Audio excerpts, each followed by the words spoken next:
Hello, hello. I'm back again this Friday with another story to share with you all. And this one is titled Keller Park Meanies, and it is dedicated to my sister Ruby, and she knows why. So I'm going to set up the background music to get that storytelling vibe going. And this is Ludwig van Beethoven. That's what we're going to start off with. It'll probably roll off into some other musicians that whose name I can't even pronounce, but that's what we're starting off with right now. So, Keller Park Meanies. Like most 7-year-olds, Pepper took things literally. But with her, whenever she was thirsty, she'd say, she wants a drink of water. Referring to herself in the third person wasn't Pepper's usual style of speech, but whenever she wanted a drink of water, that's what she would say. The family speculated that it came from their response, because whenever Pepper wanted a drink of water, neither one of her two sisters felt like getting up to go get it. So the conversation between the two sisters went as such. She wants a drink of water.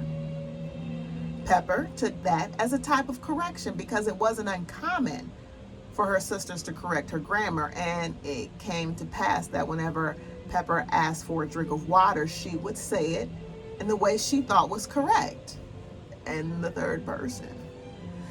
So in the summer of 1980, Pepper and her two sisters, Renee and Rochelle, would go to the neighborhood park on Saturdays.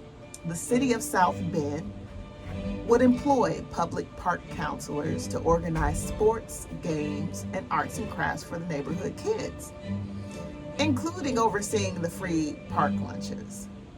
Keller Park had the usual playground toys, the swings, the monkey bars, the merry-go-round, and the hotter-than-hot slide that would cook your bottom if you didn't wear long pants, but you really didn't want to get on there anyway because some kid peed on it.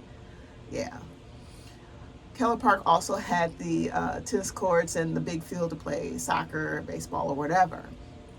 It was truly the neighborhood hub that Pepper loved going to. And in the middle of all of that was a modest red brick shed that housed the boys and girls restroom and all of the arts and crafts. Now, her sister Rochelle preferred staying there to hand weave colorful keychains, jewelry, and paint her fingernails. Her other sister, Renee, didn't hang out at the park too long. She preferred watching the boys play baseball and getting all chummy with their sisters and going off to do whatever it was that teenagers did, because she was the oldest. One hot day, when the heat from the sun and the humidity from the St. Joseph River made it unbearable to play on the scorching playground equipment, Pepper, along with some other Keller Park kids, cooled themselves under the shed where the arts and crafts took place. Dwayne, the park counselor, grew to depend on Rochelle to help him watch the children. That included keeping everyone in line whenever they forgot their manners. Rochelle and Dwayne would joke about being the bad guys of Keller Park, the fun suckers. Rochelle jokingly said, "We're the Keller Park Meanies." She even came up with a rhyme. "We're the Keller Park Meanies, we beat up all the kiddies, we sock them in their titty and beat them all around." Now, since Pepper was the kind of kid who took things literally, she took what her sister said to heart. Pepper thought that since her sister, who always corrected and instructed her, said that they were the Keller Park Meanies, she must own it. What exactly does a Keller Park Meanie do? Pepper thought to herself. Her eyes suddenly widened with a eureka of delight. The rhyme, it's the rhyme, of course. Keller Park Meanies beat up all the kiddies and socked them in their titty. Little 7-year-old Pepper wasn't exactly sure what a titty was, and she had no reason to acknowledge them since she didn't have any. But she knew she had to figure it out. She did have 2 early developing sisters and a menopausal mother who always wore underwear around the house. She knew that a titty, flat or bulbous, had a nipple. Pepper couldn't get the song out of her head. She knew she had to execute her duty as a Keller Park Meanie. The following Saturday, Pepper approached a random kid playing wiffle ball and pushed him. The boy didn't do anything, so she pushed him again. "We're the Keller Park Meanies. We beat up all the kiddies. We sock them in their titty and beat them all around," Pepper sang. Then she zeroed in on where the little boy's titty might be. She balled up her tiny little fist and rammed it there. "Ow," the boy cried. Then he ran back to the shed where Dwayne and her sister Rochelle was. "We beat up all the kiddies," Pepper yelled out to him. The little boy tattled on Pepper, and she was lightly scolded by Dwayne and Rochelle. But in little Pepper's mind, it was Dwayne and Rochelle who started the whole thing, and she was going to finish it. Pepper went on to sock a few other kids in the titty when Dwayne and Rochelle weren't looking. 2 Saturdays later, a police car drove up to Keller Park. The South Bend Police Department received a phone call that there was some gang activity at Keller Park.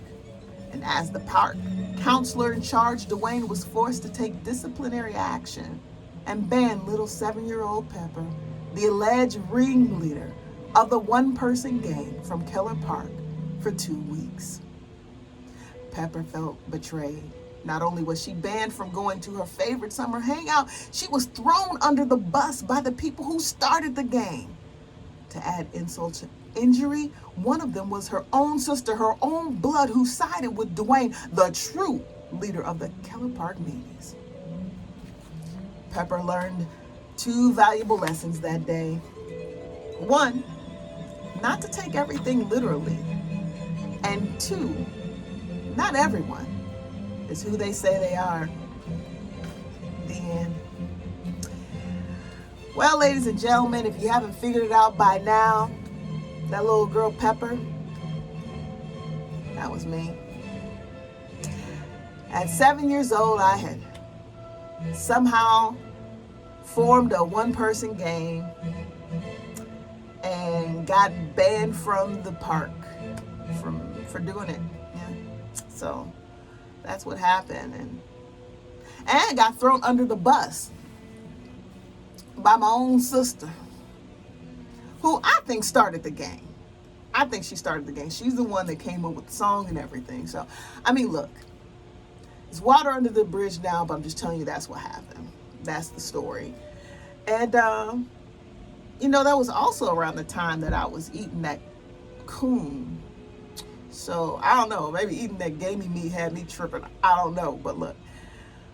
If you are interested and you're wondering what I mean by coon, then you'll have to troll my Instagram or Facebook page and look for the Thanksgiving coon story. I'll probably even throw it up on YouTube. There's so much stuff on my YouTube page. It's crazy. It's just a bunch of stuff. Anyway, so thank you for watching. If you like it, please like. And if you feel compelled to share it, please do. You might even know someone. You might have went to Keller Park. You might know someone who went to Keller Park. You might even know of a boy who got socked in the titty at Keller Park. And if you send this to him, I would like to say that I am truly sorry for socking you in the titty. I'm very sorry. So that is my story, and I will be back next Friday for another Friday story that may or may not be true. Thank you for watching.